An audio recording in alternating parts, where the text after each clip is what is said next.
Mr. President, Madam Secretary of the General Council of Europe, Madam Secretary of the Parliamentary Assembly, members of the Parliamentary Assembly, ladies and gentlemen. When human lives are endangered, when human dignity is in jeopardy, national borders and sensitivities become irrelevant. These are the words of Elie Wiesel, the Holocaust survivor and Nobel Peace Prize winner. His experience of the horrors of the Shoah and the Second World War made him a lifelong believer in the need to stand up for human rights, regardless where violation occur and to whom. Wiesel was convinced that when human rights are violated, that this is a warning signal for what there is to come. The Council of Europe was founded in 1949 with exactly this in mind, as an early warning mechanism against human rights violations, to prevent new wars, human suffering and tyranny on the European continent. And as a common European home for democracy, human rights and the rule of law. For all Europeans, protected by strong walls formed by the Convention on Human Rights and the Court of Human Rights. The Council also comprises more than 220 conventions and treaties. And probably, if we are all frank, no one in this room, maybe except for the President and the Secretary General, could name all of them. And feel free to do the math on how many bilateral treaties it would need to replace them. With all these conventions, with the European Court of Human Rights and its monitoring mechanisms, the Council is setting the highest human rights standards. Through its rulings, the Court has strengthened women in their fight against domestic violence. It has bolstered the freedom of the press, and it has obliged us, as governments, to build polling stations that are accessible to persons in wheelchairs and with other disabilities. Moreover, the Court is currently pushing towards intergenerational justice in groundbreaking cases, for example, on the climate crisis. This direct access that individuals have to an international human rights court is unparalleled in the world. And that is why Germany has made available additional means for the court. And we call on others, and actually I would say it very blunt and open. We urge others to step up their support as well. Because if we want a court to run in the future, it needs obviously sufficient financial sources. And let me be clear, the Court of Human Rights is something we can be more than proud of. However, we are also committed to social conventions and resolutions, to a fair income. And we cannot expect that with more cases at the core, less judges would do the same amount of work. So it's up to us, the government, to strengthen the court, our Court of Human Rights, also in the future. The court reflects our convictions as member states of the Council of Europe that our governments must put their people's fundamental rights first. Still, if we are honest to ourselves, we also probably, I would say again, all of us would have to admit that before we became parliamentarians and politicians, many of us might indeed had sometimes a bit confusion if they would have to explain the difference between the Council of Europe and the European councils. And did we actually all know that the anthem of Europe and the European flag, with its 12 stars, were first used by the Council of Europe? The President this morning reaffirmed me again that they do not really care about copyrights in this regard, as long as the EU also copies or finally ratifies the European Convention on Human Rights. Without joking, I believe that this is actually not a bad thing, even though as a journalist you can write, whoa, people confuse the Council of Europe and the European Council, and it shows the neglect of the Council of Europe. I think this is not the true story. I believe that younger people, and even people of my generation, I am being 42 years old, having the incredible luck to have lived my whole life in peace and not in a dictatorship, because being born in Western Germany, we took freedom and democracy for granted, but not because we neglected freedom and democracy, but because our ancestors built this Council of Europe, and we all believed that we could live in this house of freedom, of peace, all together forever. So the crucial point is not whether the Council of Europe or also the OSCE has played a strong enough role in the past. The crucial point is what we are doing now. Now, when our European peace order, when the Council of Europe, the OSCE, is being under attack. This is our responsibility as politicians of our generation of this time. Because Russia's war of aggression is not only a war against Ukraine, it is a war against the common European peace order. So what we have done in the last months was crucial. And I would like to thank and applaud you also here in the Council of Europe, that you have shown Putin that he would never succeed in destroying Ukraine, but that he would also never succeed in destroying our common home of peace, the Council of Europe. But we have to be also self-reflective, because we have seen also what we neglected in the past too much is the early warning system of this Council of Europe. Because when human rights are undermined or disregarded, these are early warning signs Wiesel was talking about. And ladies and gentlemen, we have such warnings have been there in the past. When our friends and partners in Central and Eastern Europe, and in particular in the Baltic, pointed to Russia's aggressiveness, especially my country did not listen carefully enough. When we saw the show trials against Alexei Navalny, when we saw Russia ignoring judgments by the European Court of Human Rights calling for his release, and when we saw Russia's refusal to sign the Istanbul Convention and drastically curbing women's rights, these were all early warning signs, and we didn't see them. We didn't take action. As early as in 2017, Russia changed its laws on domestic violence so that men, husbands, partners, who beat up their wives would get in legal trouble, not while they are beating their wives, but the law has been changed. You would have to beat your wife since 2017 in Russia repeatedly. She has to be sent to hospital, and then the criminal law would act. That should have sent a clear and loud warning, because women's rights are a yardstick for the state of our democracies. When women aren't safe in a society, no one is safe. And when human rights are not respected in a country, then ultimately peace and freedom are at risk. President Putin has made this obvious. His language of rape for years, his repression at home goes hand in hand with his attempt to destroy Ukraine and our common European peace order.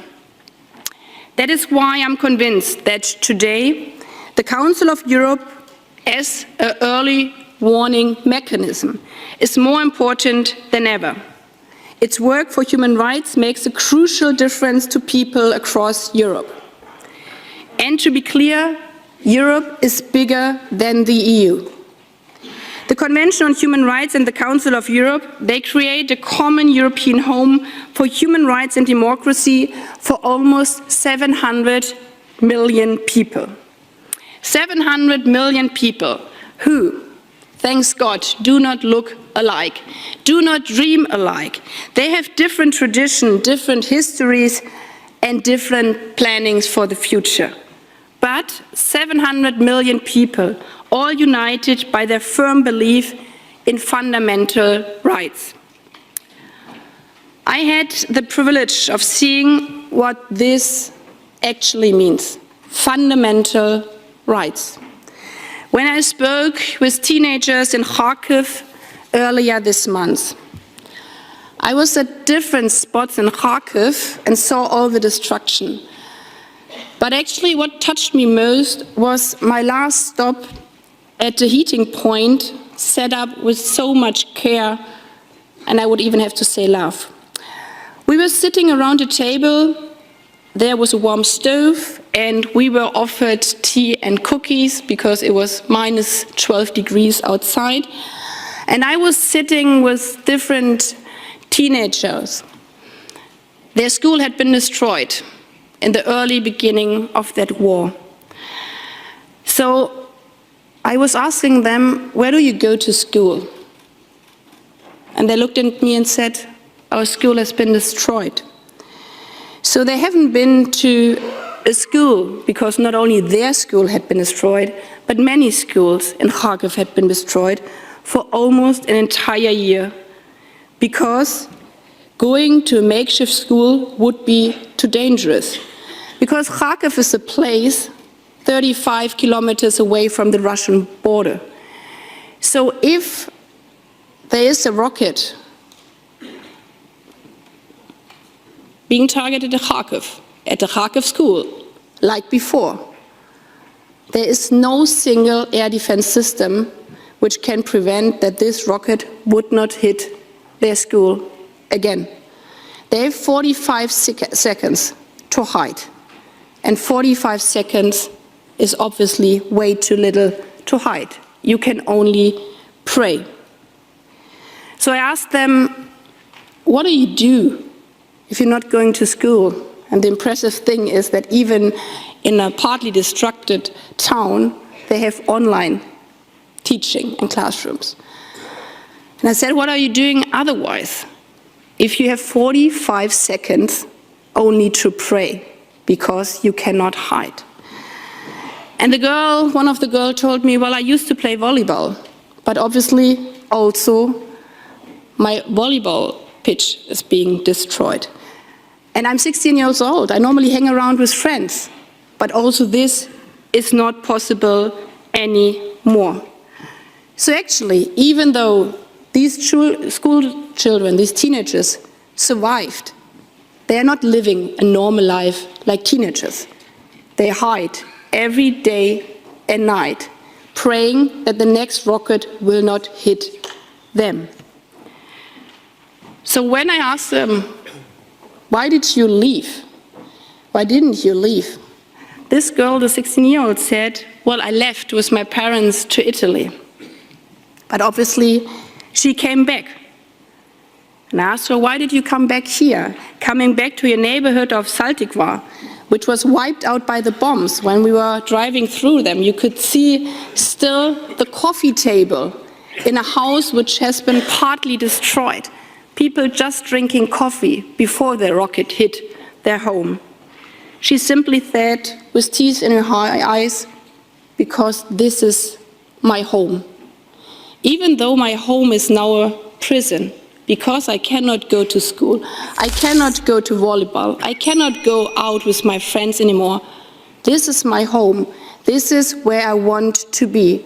This is where I want to survive if I'm not dying. So the only thing this girl and all her friends were asking for is to live a simple, normal life again, an everyday life, where you go out as a teenager to meet your friends, to play volleyball, and to go to school. It is this girl's simple wish for a life in freedom, in peace, and with basic human rights that brings home to me what our agenda here at the Council of Europe is all about. Or, if you want to put it big, as German Chancellor Konrad Adenauer said it here at the Council of Europe when it was founded. The Council of Europe is the soul of Europe. It is our duty to keep this soul alive. That is why we are here. That is why I'm speaking here as a German foreign minister. That is why you are here, and you are coming back every month to work for our European soul, to solve it, for every person in Europe, for the teenagers in Kharkiv. To make sure that we are not missing the warning signals of human rights violation that can lead to violence and war, and to assure that the fundamental freedoms of women, men, and children are better protected every single day. Their rights to live a life in dignity and freedom. Yes, I believe we need the Council of Europe today more than ever to put the power of those rights above the power of might. President Putin wants to drag Europe back in a past dominated by power politics, where states can trample on individual rights in the pursuit of imperial glory, where rulers dispose of their citizens like pawns in geopolitical chess games. That is why, in the face of Russia's war, neutrality was not an option.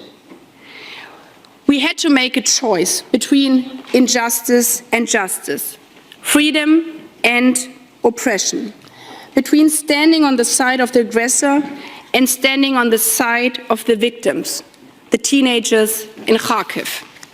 And we did. The Council of Europe, we all together adopted a clear and united stance against Russia's war. We jointly voted to expel Russia from the Council.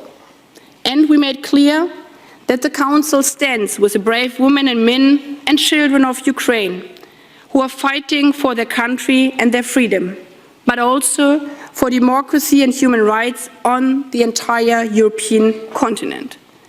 Because the Council is not a geographical concept. Because the Council unites us in the concept of human rights, democracy, and the rule of law.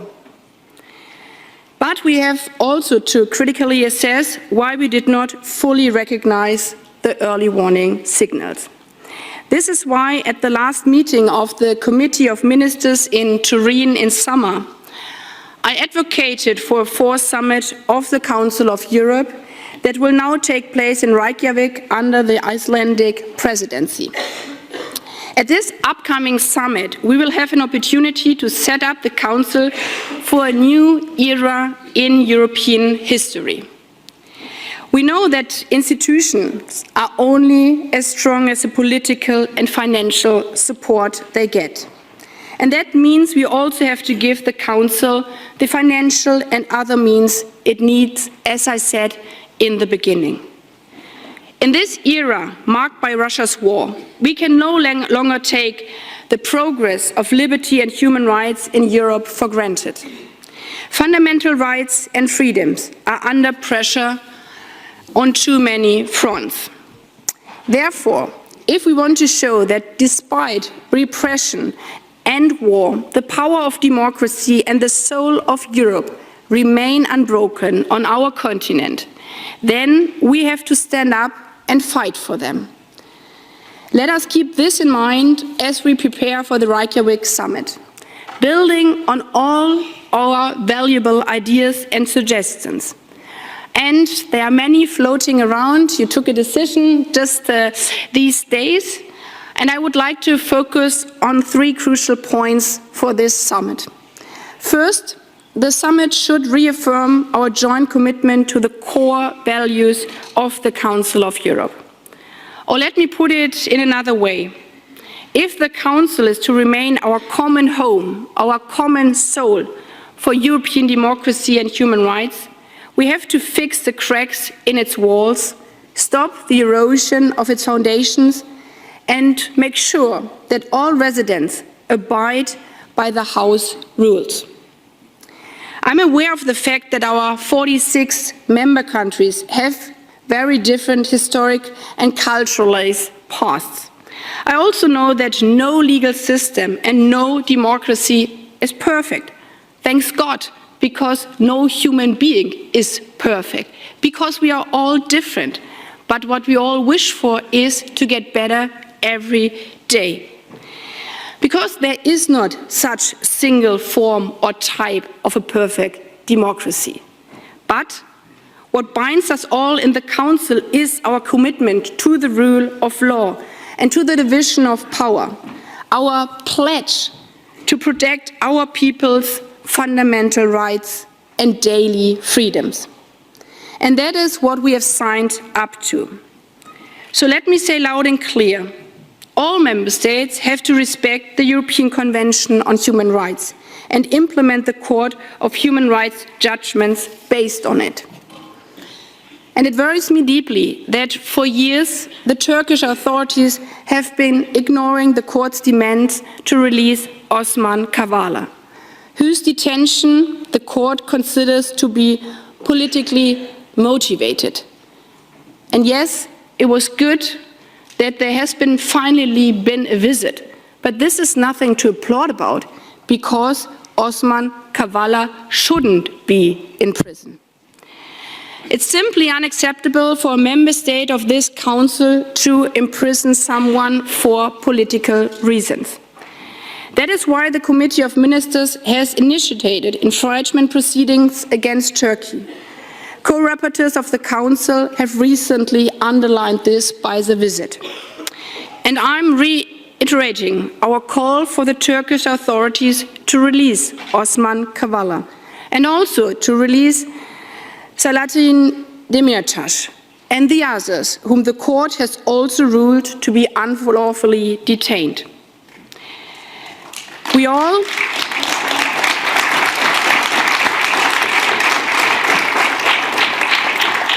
as members of this Council have to respect this basic rule book. That is a legal obligation and no wish list.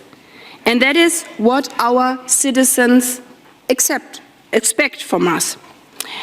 This also applies, obviously, to every country in this room, also to my own country. And that is why Germany has been taking steps to fully adopt the Council of Europe's legal instrument protecting women and girls from violence. Because if we call on others to ratify or to comply with conventions, then obviously reservations from ourselves might be a bit biased. So therefore, when my government entered office just over a year ago, we said we would lift Germany's reservation to the Istanbul Convention. And that is what we have done. We will apply the convention without restrictions as of next month. I invite all member states that have signed the Istanbul Convention to also ratify it very soon. And I think if a country in war like Ukraine could do it, then every other country in peace can do it as well. This also continues our work as part of the EU. At the same time, our ambition for the Reykjavik summit should not only be to preserve what the Council of Europe has achieved, as crucial as that might be. Together we can not only refurbish our common European home of human rights and democracy, but also expand it with new rooms and more inhabitants. And that is my second point. Let us work together to adapt the Council and our democracy to a changing world. That means finally making the European Union's accession to the European Convention on Human Rights a reality, creating a common European human rights protection standard.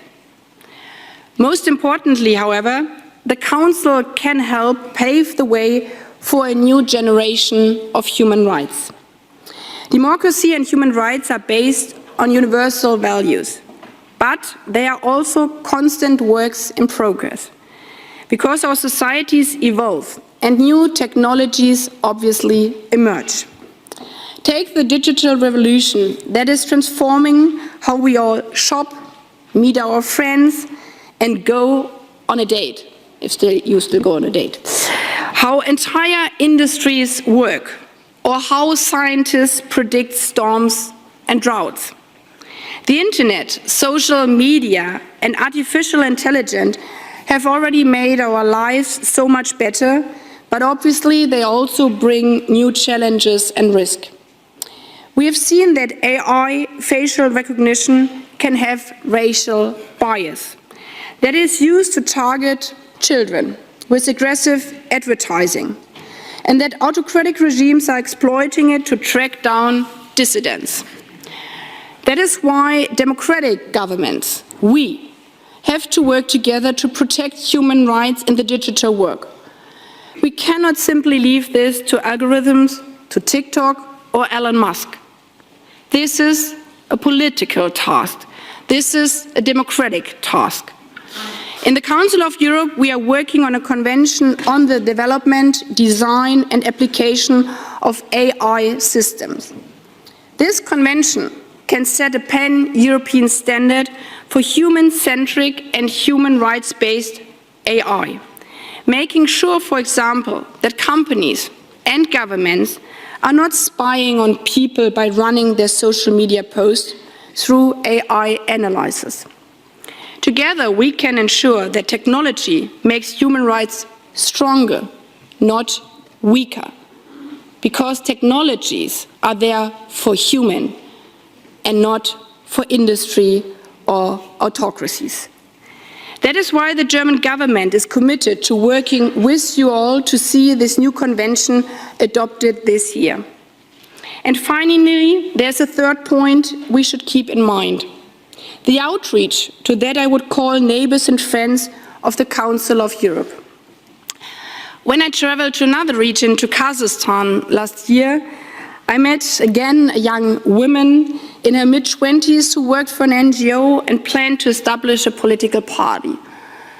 And all of a sudden she said, "You are so lucky in Europe." And I'm thinking, okay, what comes now? And then she said, "You're so lucky, you have the Council of Europe."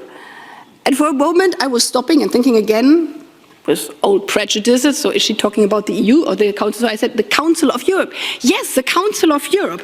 And said, why? Because you have an instrument to which your government has to relate. You have conventions where I, as an NGO, could say, you're not applying to the Istanbul Convention or to the Human Rights Convention, because you have a court where every citizen can go to. And I think this is also crucial in these times. There are so many people, especially people around the world, who are not arguing about democracy, human rights to be one geographical pattern, but who are saying, we would like to benefit from your experience, from your lessons from the past. And this morning, during my visit of the Court of Human Rights, I was shown what this right means the young lady in Kazakhstan was talking about. I entered this room of registers, and I mean, this is really interesting when you're talking about AI, and I saw these piles of posts on the table, and people going through all these papers, and some, we also get this as politicians in our offices, where you think, okay, this is a bit crazy, but they are going through every letter. Letters written on paper, some tabled in the internet, but also still letters written on a tiny sheet of paper. Because when you're in a prison and when you're political prisoners, obviously you do not have the best access to this court, to our court. So that any individual can initiate a complaint, and be it with a simple handwritten request scribbled on a postcard or even on a piece of toilet paper sent from a prison. This is, as simple as it is, what this soul of Europe stands also for. In many places around the world, people do not have this privilege. And we should remind ourselves to this every day. And that is why it's on us to stand by their side as they around the world strive for human rights when they seek peace and a better future for them and their children. The work of the Venice Commission is a beautiful example of how the values of the Council of Europe can have an impact around the world, even though, again, from the first hand you would say, the Venice Commission not having any real power.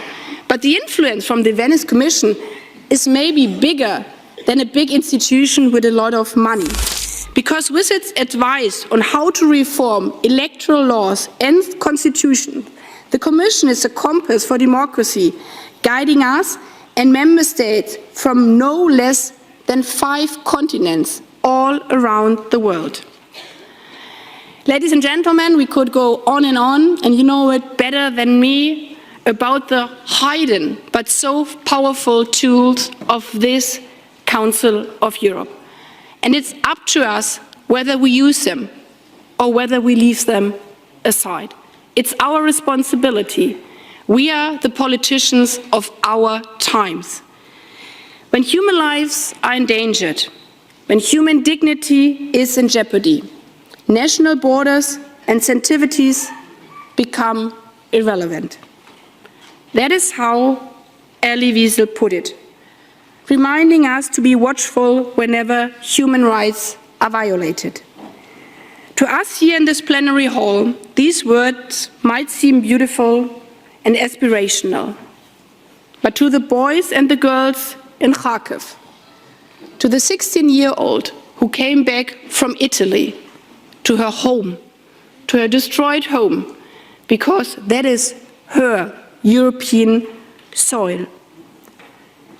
This is their future. This is their trust. This is their destiny. For their sake and the sake of so many others, these words must be a concrete call on us to stand up to what this Council stands for: human rights and dignity of all. Thank you.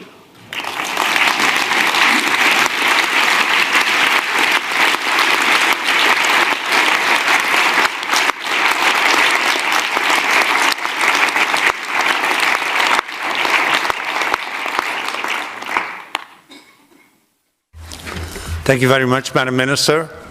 We are not the German Bundestag, where you applaud after every second sentence, but I hope that you understand that the applause that you received at the end shows that we are proud that a former member of this Assembly, now one of the leading politicians in Europe, is still a true advocate of the cause and role of the Council of Europe and its Parliamentary Assembly. Thank you very much. You have agreed to answer also questions of our members. I remind members that questions must be limited to 30 seconds and no more. I will first take the questions of the political groups, and then we see how much other questions we can take. First I call Madam Selin Böke from Turkey, and she speaks on behalf of the group of Socialists, Greens and Democrats. Selin. Thank you. And dear Minister, on behalf of the Socialists, Democrats and Greens, I welcome you and welcome you back. And our Assembly realizes the very critical importance of the Reykjavik Summit. And in this regard, I'd like to ask you if you could further detail what you think are concrete and critical pillars of a new strategic vision that should be included in a political action plan that we hope would come out of the summit, and also which concrete steps you think should be taken to speed up the progress of the EU joining the Council of Europe conventions and instruments, and for giving the Council of Europe a structured role in the EU enlargement process, especially in light of the very depth that you put forth in your speech, in opening room in our refurbished family of values, not just of geography. Thank you very much. Thank you, Selin. Madam Minister. Well, on the first part of your question, I tried to outline it in my speech, but I tried to do it shorter and sharper now. Well, first of all, I think it's not about a vision, because it's about now, it's about these times. And the worst what could happen would be to say in 20 years' time we should be this and this, because this is a perfect excuse for politicians why we cannot do it today and right now. So for me the fourth summit is more about reality than a vision. And this is why, even though this isn't really physiological or really like out of the sphere, but the question of finance is so crucial, because you can have the greatest vision if you do not have the financing of an institution. And I was not here only as a parliamentarian, but back in time also as an intern. And I was in a division where my boss at those time wasn't sure whether she would get their next payment again. I mean, and if we have an institution where we believe this stands for democracy, human rights, and also rule of law, I think the employees of this house shouldn't wonder whether their payment is also in the future safe. And this counts for the Council of Europe, but also on the court. Because the court, I heard it today, gets, especially from certain countries, so many complaints that they hardly can handle it every day. And this is a call from me to other countries. If we do not raise our national, also the voluntary contribution, we will not fulfill this task. So my first goal for the summit is that we increase the budget of the council, but also of the court. The second point is, for me, I try to say it also in the speech, to really focus on the most crucial points. And this is the human rights violations. If we see cases of violation, a report is one thing, but acting afterwards, and I think we have seen in the last 11 months what the Council is capable for, to be united in expelling Russia, to be united on formulating some of this resolution. I would believe that we need it also for other countries, for other human rights violations. And the third part is about the new conventions. Institution is only as strong as much it keeps up to the pace of development. So the new resolutions, the new conventions, but also the new setup, for example, fighting climate crisis, the rights with regard to a safe and healthy environment. This is not a nice to have topic, this is a core security topic. So this is also the third part for me for the next summit, to really focus on the new human rights as a new generation. Thank you, Madam Minister. Next question comes from Ingrid Skau from Norway, and Ingrid is speaking on behalf of the EPP group. Ingrid. Thank you, and Madam Minister, initially I was going to ask your view on a special tribunal to prosecute Russia's aggression in Ukraine, but I understand that you are in agreement with our Assembly that a tribunal must be set up. I will therefore ask what your position is on supplying Ukraine with Leopard 2 tanks. Freedom and democracy for Ukraine is paramount. I understand you are not against other countries delivering Leopard 2 tanks to Ukraine, but Germany has been urged to send its own. Will you? Thank you, Ingrid. Madam Minister.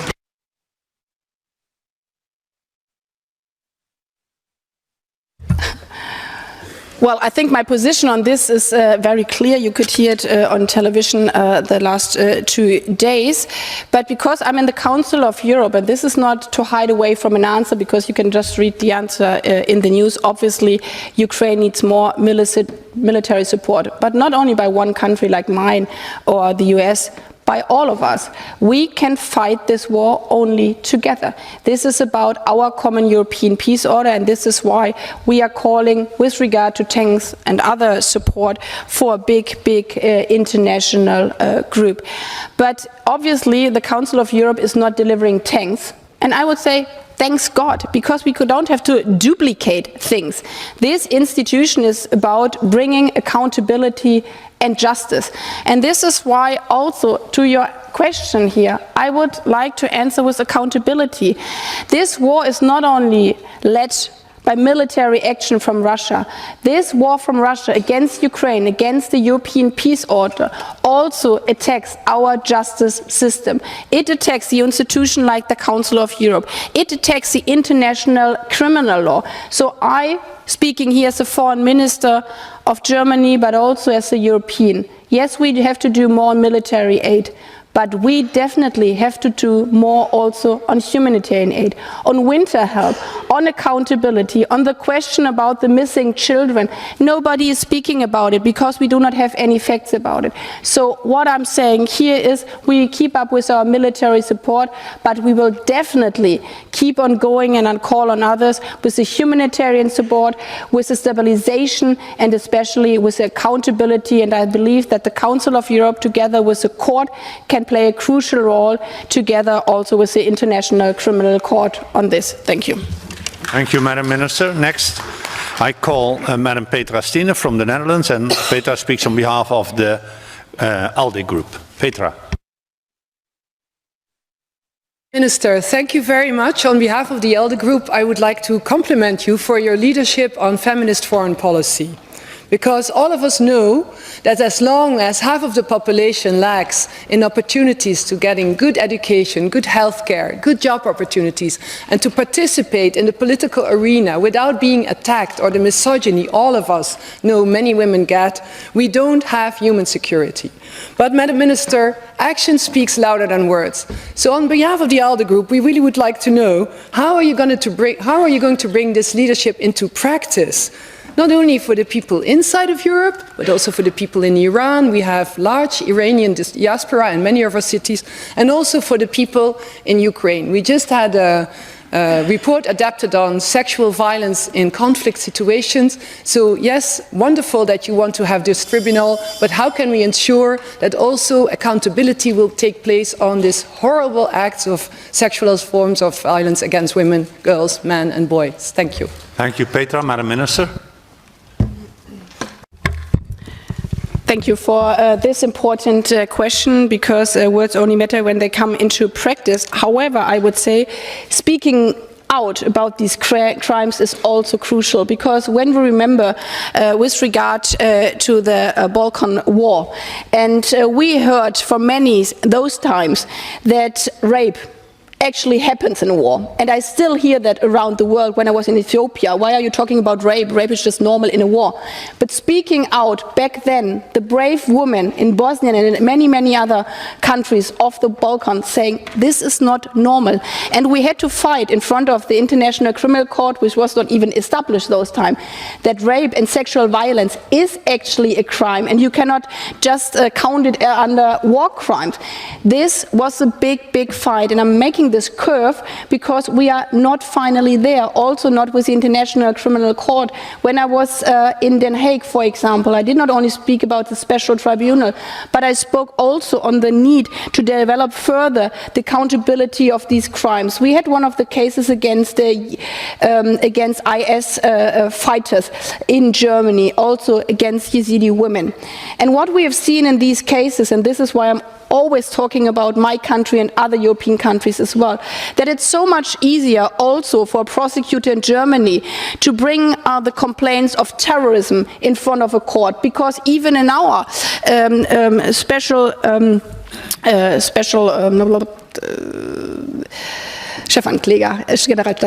prosecutor, I'm sorry, division. They have a division on terrorism, but they do not have a division on sexual violence crimes in war. So coming back to your question, we have to look at our individual national cases, how we can strengthen the law there. We have to work on the ICC, that they also bring these cases to justice. We have to, with regard to Iran, this is why I was lobbying so much for the Human Rights Council resolution, that we have investigation in Iran. Obviously nobody can go there, but same as in Ukraine.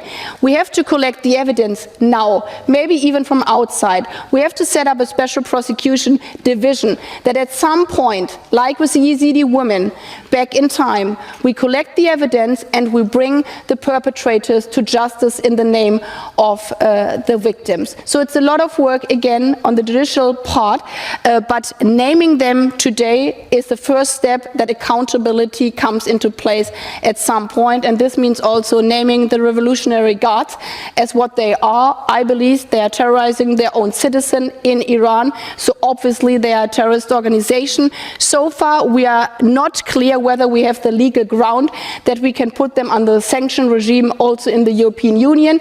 This is more than true, because we had a legal debate yesterday in the Parliament, and this is a German colleague. We discussed it also in our Committee on Foreign Affairs, because the sanction regime of the terrorist was set up for the 9/11 case. So yesterday the colleagues from France, from the Netherlands and myself, we called on the legal service of the European Union to identify whether and how this will be possible, because we shouldn't forget our strongest power is that the people in Europe believe and have the trust in the rule of law.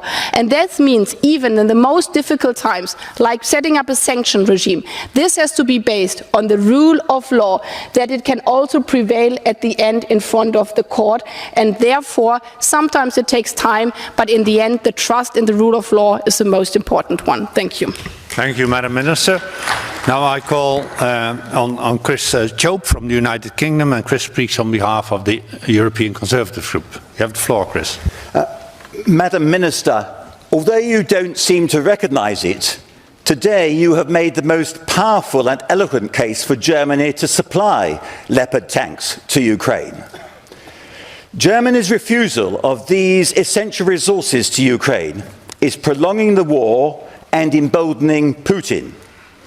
What can we do to help convert your generous words about Ukraine into actions by your government? If the United Kingdom Parliament can be united across all parties on this, why can't the German government and Parliament? Mr. Minister.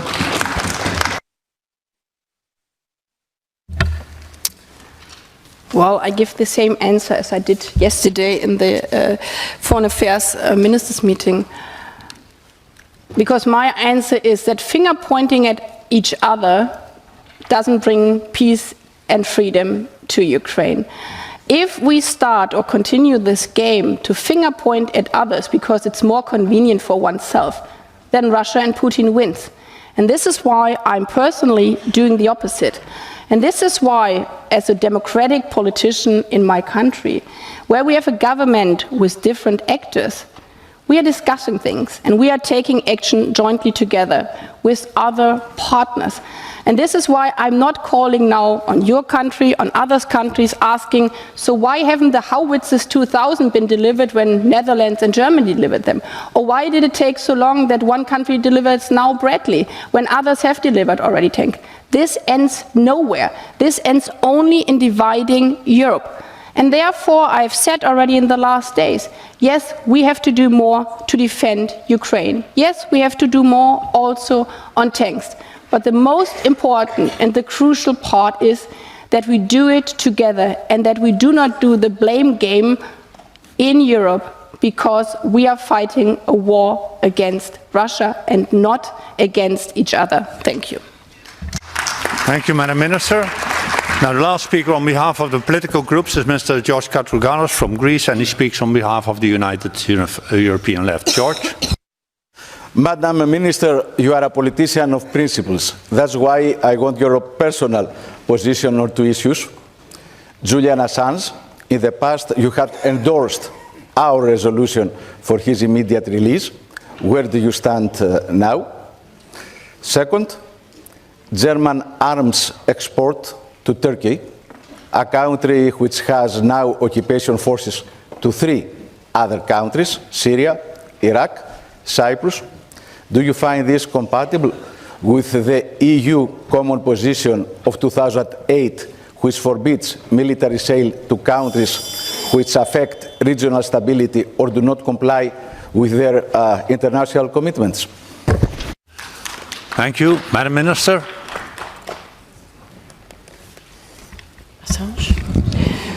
Well, for the first part, my position has been, when I was in opposition and also when I'm a foreign minister, that obviously as a European country, every European country, be it UK or be it Germany or be it Poland, our action has to be in line with the judgments of the courts of human rights, and this calls for Julian Assange case as it counts for every other case. And with regard to weapons delivery, we have outlines in Germany. We have also European regulation on arms delivery. I think also there we are on a crucial point. We call it Zeitenwende in Germany. Your colleagues before you are calling for common weapon delivery. This means also we have to realize that we need a common European weapon production, because what we have seen right now that we are aligned in NATO treaty and EU treaty, but obviously with regard to our military equipment we are not so much aligned, because when I take the example of the Panzer howitzers, for example, it's the same production, but we realize in Ukraine that obviously the munition doesn't work compatible between the two systems. So when I'm talking about regulation on military equipment export, I think this is not a national individual decision anymore. This has to be a European question. We have the common standpoint of the European partners, but I believe if we move forward also on the question of deterrence and securing peace in Europe, we have to combine not only our military equipment but also our export roles. So far, because you mentioned countries and actions in the past, we have the clear guidelines in Germany that with regard to the delivery of weapons in areas of conflict, of massive human rights violation, anyhow it's always a single decision with every case, but that we are not delivering in these areas, and this is why we have taken some of the actions in the past. Obviously with regard to Ukraine we are underlining right now, if this is a question of self-defense with regard to Article 51 of the UN Charter, we are also delivering weapons now to Ukraine, even though this is a conflict area. Thank you, Madam Minister. We have run out of time, but I would allow four more questions. We combine them, and then you have a few seconds left to answer them, because the Holocaust commemoration is also waiting.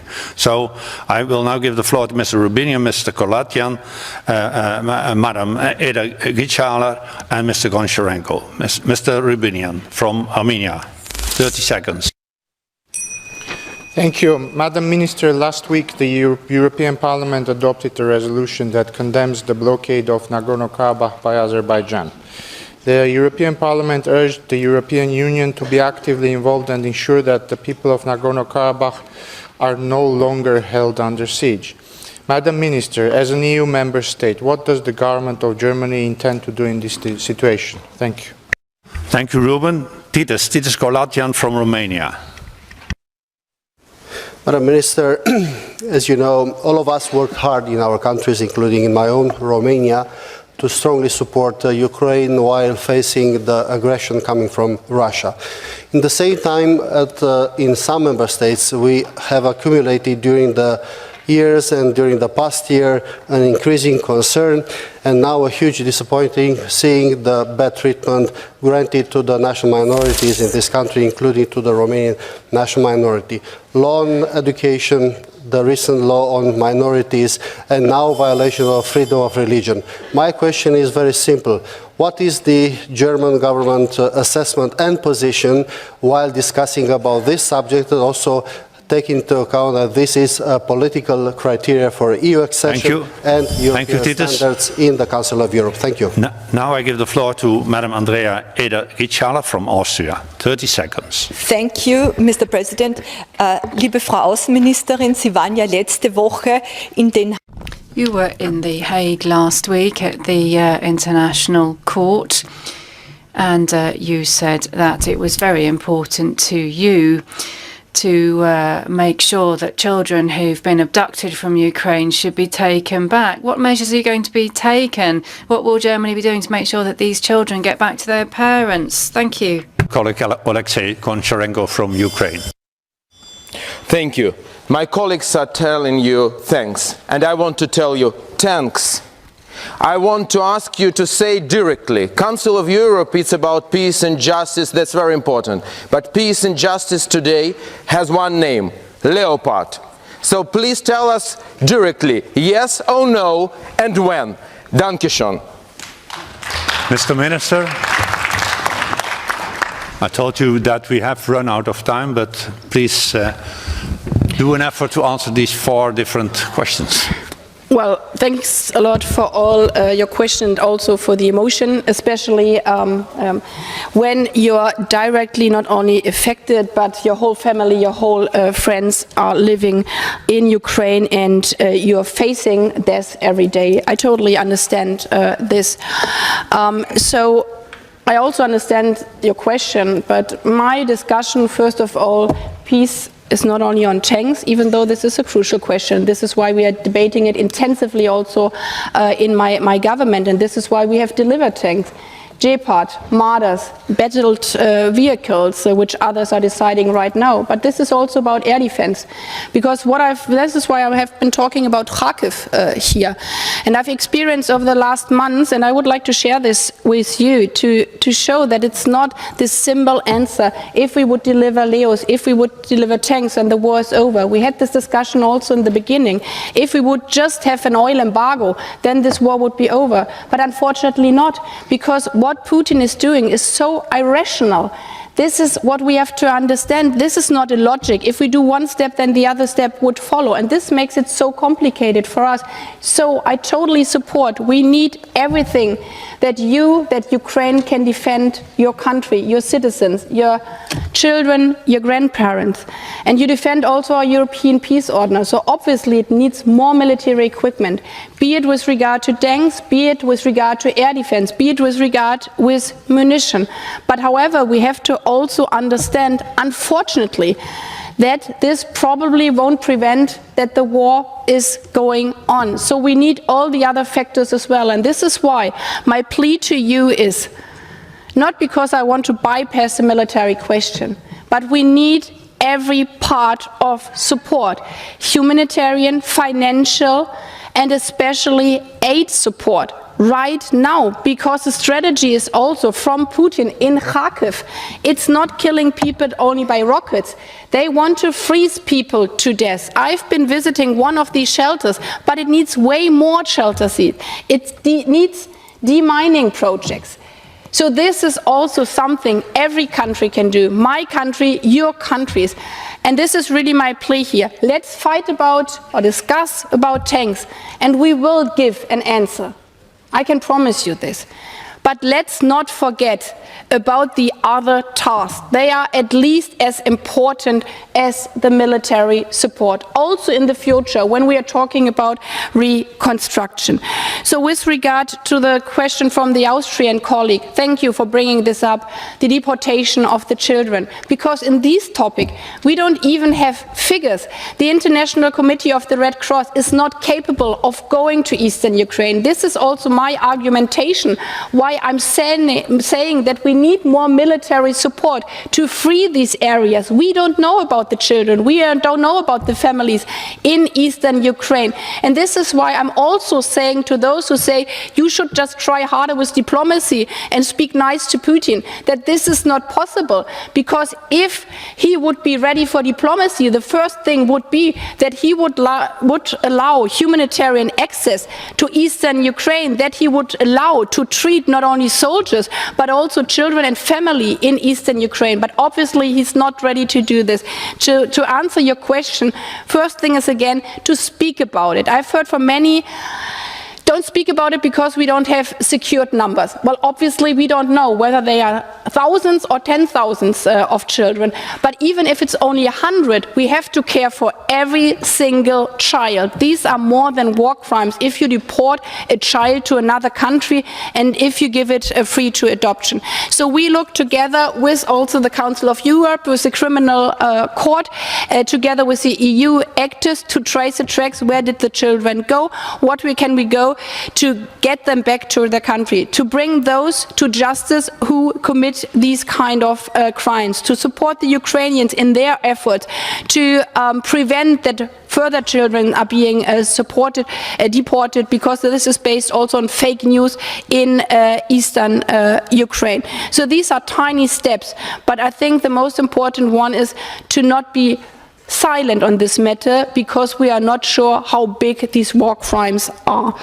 The question with regard to Romania, and I'm sorry that maybe I didn't get it right. What I understood was minority rights in Ukraine was your question. We are also discussing this with Hungary and other countries in the Foreign Ministers' Council of the EU. Obviously, because we are not only a geographical Europe, but we are a common Europe of values, be it in the Council of Europe and be it in the EU.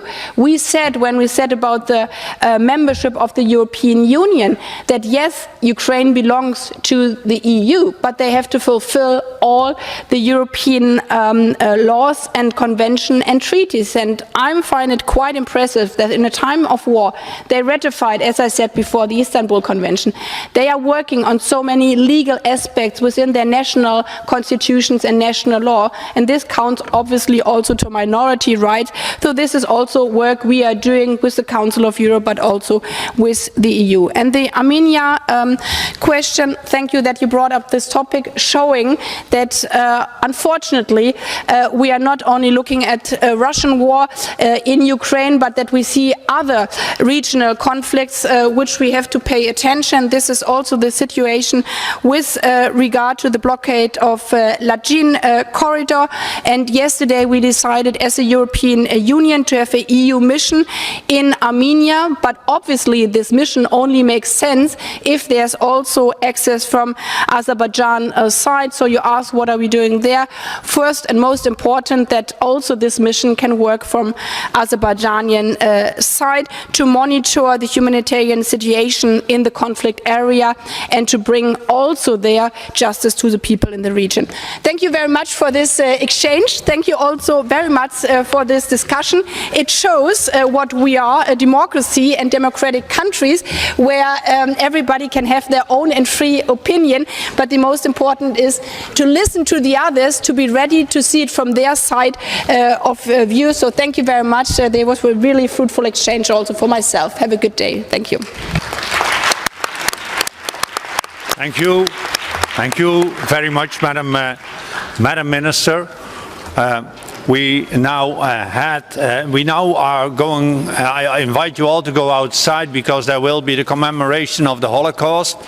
Before leaving the room, I inform you that I must remind you that the vote is still in progress to elect 2 judges to the European Court of Human Rights. The poll will close at 3 o'clock. Those who have not yet voted should still do so on the Skytel online voting system. The sitting is adjourned.